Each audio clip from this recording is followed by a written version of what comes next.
Hello दोस्तों, कैसे हैं आप सब। उम्मीद करती हूँ आप सब अच्छे होंगे, मजे में होंगे, स्वस्थ होंगे, मस्त होंगे, व्यस्त होंगे, क्योंकि जो व्यस्त है, मस्त है, वही तो स्वस्थ है। Once again welcome back to my another blog. यहाँ मिलेगी आपको मेरी असली और सच्ची जिंदगी, रसोई से लेकर रिश्तों तक, घर के काम से लेकर जॉब तक, हेल्थ फिटनेस से लेकर सेल्फ लव तक। तो चलिए शुरू कर लेते हैं अपना आज का व्लॉग। हमेशा की तरह आज के व्लॉग की शुरुआत कर रही हूँ सुबह के टाइम से। कल रात को मैंने जो काले चने और मूंग दाल को भिगो कर रखा था, उनको अच्छे से वॉश कर रही हूँ। इनको वॉश करने के बाद थोड़ी देर के लिए मैं रख दूंगी, जिससे इसका सारा पानी ड्रेन हो जाए। कुछ काले चने और मूंग दाल को मैं रख रही हूँ स्प्राउट मेकर में, ताकि अच्छे से इसका स्प्राउट बन जाए। और थोड़े से चने और जो मूंग दाल मैंने बचाई है, उसको मैं करूंगी एयर फ्रायर। तो जिम से आने के बाद का जो आज पोस्ट वर्कआउट मील रहेगा, वो रहेगा रोस्टेड मूंग दाल चने और पाइनएप्पल जूस। और आज के जो काम है बड़े ही इत्मीनान से होने वाले हैं, क्योंकि आज मुझे हॉस्पिटल नहीं जाना है। हाँ, आज हमें मेडिकल कॉलेज जरूर जाना है, लेकिन उसकी टाइमिंग है 12 बजे की, क्योंकि वहाँ पर है आज हमारी एनआरपी। तो एनआरपी के लिए जो टाइमिंग है वो है 12 बजे। तब तक मैं घर के सारे काम समेट ही लूंगी। और मैं आ चुकी हूँ जिम आज के वर्कआउट के लिए। आज भी बहुत से लोगों का मानना है कि महिलाओं को खुश रहने के लिए उनके बच्चों का प्यार ही काफी है, और इसके अलावा पति ही हैं जो बुढ़ापे में काम आते हैं। क्या करें, आसपास की सोसाइटी ही ऐसी है। अब उन्हें कौन बताए कि पति के प्यार, बच्चों के प्यार के अलावा भी बुढ़ापे में मसल्स ही काम आएंगी, जिसके लिए वर्कआउट तो करना ही पड़ेगा। और सिर्फ घर के झाड़ू पोछा से मसल्स गेन नहीं होती हैं, इसलिए प्रॉपर एक्सरसाइज करना जरूरी है। क्योंकि एक एज के बाद बॉडी रिजिड हो जाती है और फिर बॉडी के मूवमेंट रुक से जाते हैं, फ्लेक्सिबिलिटी तो जैसे गायब ही हो जाती है।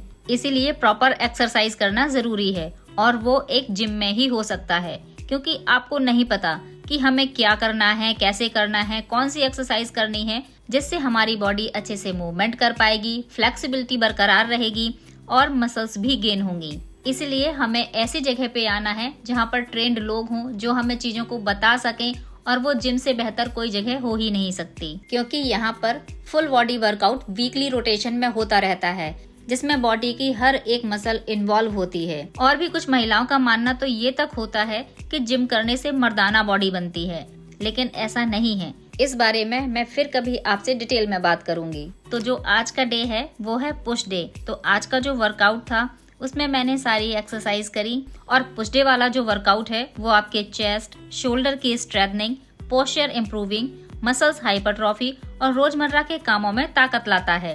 वर्कआउट से पहले बॉडी को वार्म अप करना बहुत जरूरी होता है, ताकि बॉडी का टेम्परेचर इंक्रीज हो और ब्लड फ्लो बढ़े। मसल्स में जो स्पाज्म या जो जकड़न होती है, वार्म अप उसको कम करता है और इंजरी के चांसेस कम हो जाते हैं। हल्का कार्डियो भी कर सकते हैं, जॉगिंग कर सकते हैं, साइकिलिंग कर सकते हैं। तो पुश डे वर्कआउट में मैंने आज करे स्मिथ इंक्लाइन बेंच प्रेस के 3 सेट, केबल स्टैंडिंग फ्लाई के 3 set, liver seated shoulder press के 3 सेट, ओवरहेड ट्राइसेप एक्सटेंशन के 3 सेट और लेटरल रेजेस के 3 सेट करके आज का वर्कआउट खत्म करके मैं आ चुकी हूँ अब घर आकर मैं सबसे पहले अपने लिए बना रही हूँ पोस्ट वर्कआउट मील। क्योंकि जिम से आने के बाद, वर्कआउट करने के बाद बहुत तेजी से भूख लगती है, कंट्रोल कर पाना बहुत मुश्किल होता है। तो मैं यहाँ पर पहले से ही मूंग दाल और चने का पानी ड्रेन करने के लिए जो रख गई थी, तो उनका पानी अच्छे से ड्रेन हो गया है। और अब मैं इनको रोस्ट करने वाली हूँ एयर फ्रायर में। जब से एयर फ्रायर मेरे घर आया है ना, ये तो मेरा बेस्ट फ्रेंड ही बन गया है। मतलब कुछ भी हो, कोई ज्यादा एक्स्ट्रा टाइम नहीं लगता, कोई एफर्ट नहीं है ज्यादा, और ये क्विकली सारी ही चीजें अच्छे से रोस्ट कर देता है, फ्राई कर देता है। ये मेरी किचन का एकदम यूजफुल और स्मार्ट गैजेट है। एयर फ्रायर के बोल में मैंने डाल दिए हैं चने और मूंग दाल। साथ ही मैंने इसमें डाली है बारीक कटी हुई हरी मिर्च, बारीक कटा हुआ प्याज और करी लीव्स।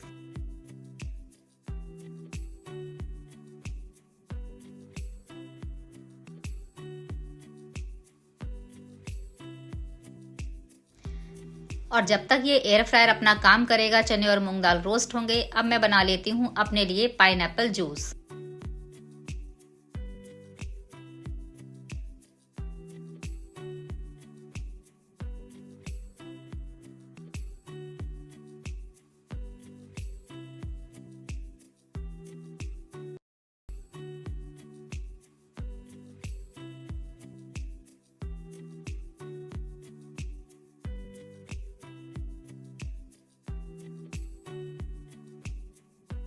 आज किसी भी तरह की कोई हड़बड़ाहट नहीं थी, कोई जल्दबाजी नहीं थी, इसलिए आज का वर्कआउट भी बड़े इत्मीनान से हुआ। सुबह के 9 बज चुके हैं और आज मेरा ना मेडिकल कॉलेज में एक ट्रेनिंग सेशन है जिसको मुझे अटेंड करने जाना है। फिलहाल तो मैं घर के अधिकतर काम समेटने की कोशिश कर रही हूँ ताकि मैं बिफोर टाइम मेडिकल कॉलेज पहुँच जाऊँ और मैं ये जो काम है ना घर के, वो ज्यादा से ज्यादा कंप्लीट करने की सोच रही हूँ, क्योंकि हमारी ट्रेनिंग की जो टाइमिंग है वो 1 बजे की है, दोपहर का 1 बजे, और लगभग 5 बजे इसको खत्म होना है। लेकिन मैं यहाँ पर एक्स्ट्रा टाइम ही लेकर चल रही हूँ, क्योंकि जब भी कभी ऐसा होता है ना, तो टाइमली तो कभी चीजें ना तो शुरू होती हैं और ना ही खत्म होती हैं।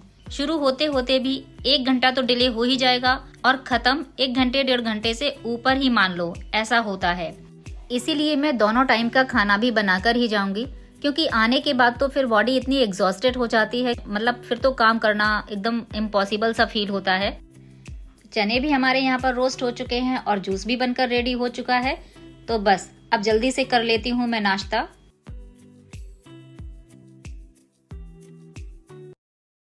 खाना बनकर रेडी हो गया है और किचन की क्लीनिंग भी मैंने कर ली है। अब बस रह गए हैं ये बर्तन, तो इन बर्तनों को भी मैं लगा रही हूँ डिश वॉशर में, तो फिर किचन के सारे काम से मैं फ्री हो जाऊंगी, क्योंकि मैं नहीं चाहती थी कि जब मैं घर वापस आऊं तो घर या किचन को फैला हुआ देखूं और फिर अपने को अपसेट फील करूं। इसलिए मैं मोस्टली काम अपने समेटने की ही कोशिश कर रही हूँ।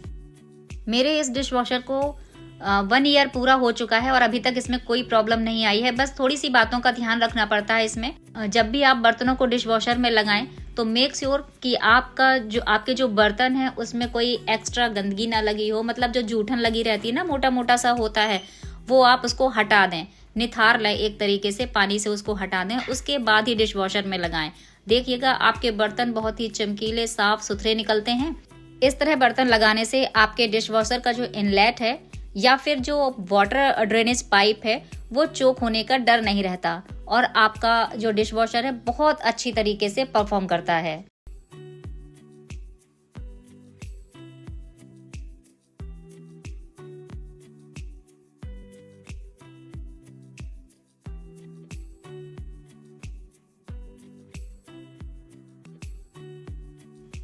इतना सब करने के बाद अब मैं रेडी हो गई थी और मैं और मेरी फ्रेंड दोनों ही निकल गए थे ट्रेनिंग के लिए। तो आज कहीं कहीं जगह पर तो रोड काफ़ी क्लियर थी, कहीं कोई ट्रैफिक नहीं था। सिर्फ एक ही ऐसी क्रॉसिंग पड़ती है मेरे यहाँ पर जो बहुत ही हैवी रहती है, वहां पर इतना ट्रैफिक रहता है जहां से निकलना जरा मुश्किल हो जाता है। आज एक ही क्रॉसिंग ऐसी मिली जहां पर हमें थोड़ा सा वेट करना पड़ा, बाकी हम लोग टाइमली पहुंच गए थे। अभी ट्रेनिंग शुरू नहीं हुई थी, लोग आते ही जा रहे थे, क्योंकि सभी को पता है कि सारी ही चीज़ें लेट शुरू होती हैं और लेट तक ही चलती हैं, इसलिए सभी लोग इत्मीनान से ही आए थे। और अभी देखिए अभी सब बैठे हुए हैं, इतने लोग आ गए हैं, फिर भी अभी तक एक भी चीज़ की यहाँ पर शुरुआत नहीं हुई है। तो आज की जो ट्रेनिंग है वो है हमारी NRP की, जो हम लोग अपने डेली प्रैक्टिसेस में करते रहते हैं, लेकिन फिर भी कई चीज़ें ऐसी होती हैं जो माइंड से स्किप कर जाती हैं, या फिर आप ऐसे कह सकते हो ना कि प्रैक्टिकल और थ्योरी में बहुत फ़र्क होता है। हम पेशेंट की कंडीशन और सिचुएशन के अकॉर्डिंग अपना काम करते हैं, और थियोरटिकल ये बताया जाता है ना कि आप स्टेप बाय स्टेप करो। अगर स्टेप बाय स्टेप करने बैठोगे ना तब तक तो पेशेंट पार हो जाएगा। इसलिए हम सभी मेडिकोज अलर्टनेस, एक्टिव मोड और शार्प माइंड का यूज़ करते हैं। बिजी रूटीन के चलते बहुत ही कम अपने फ्रेंड्स से मिलना हो पाता है, तो ट्रेनिंग के खत्म होते ही फिर मैं आ गई थी अपनी फ्रेंड्स के यहाँ, जहाँ पर हम लोगों ने थोड़ा सा नाश्ता पानी किया, खाया पिया, एंजॉय किया। ये हम लोग ना पाव भाजी खा रहे हैं और ये है हमारी chef Ritika madam. So friends, ये था मेरा आज का ब्लॉग। आई होप आपने एंजॉय किया होगा। If you like today's blog, please do like, share and subscribe to my channel. मिलते हैं नेक्स्ट ब्लॉग में। Till then, bye bye. Always stay happy and healthy.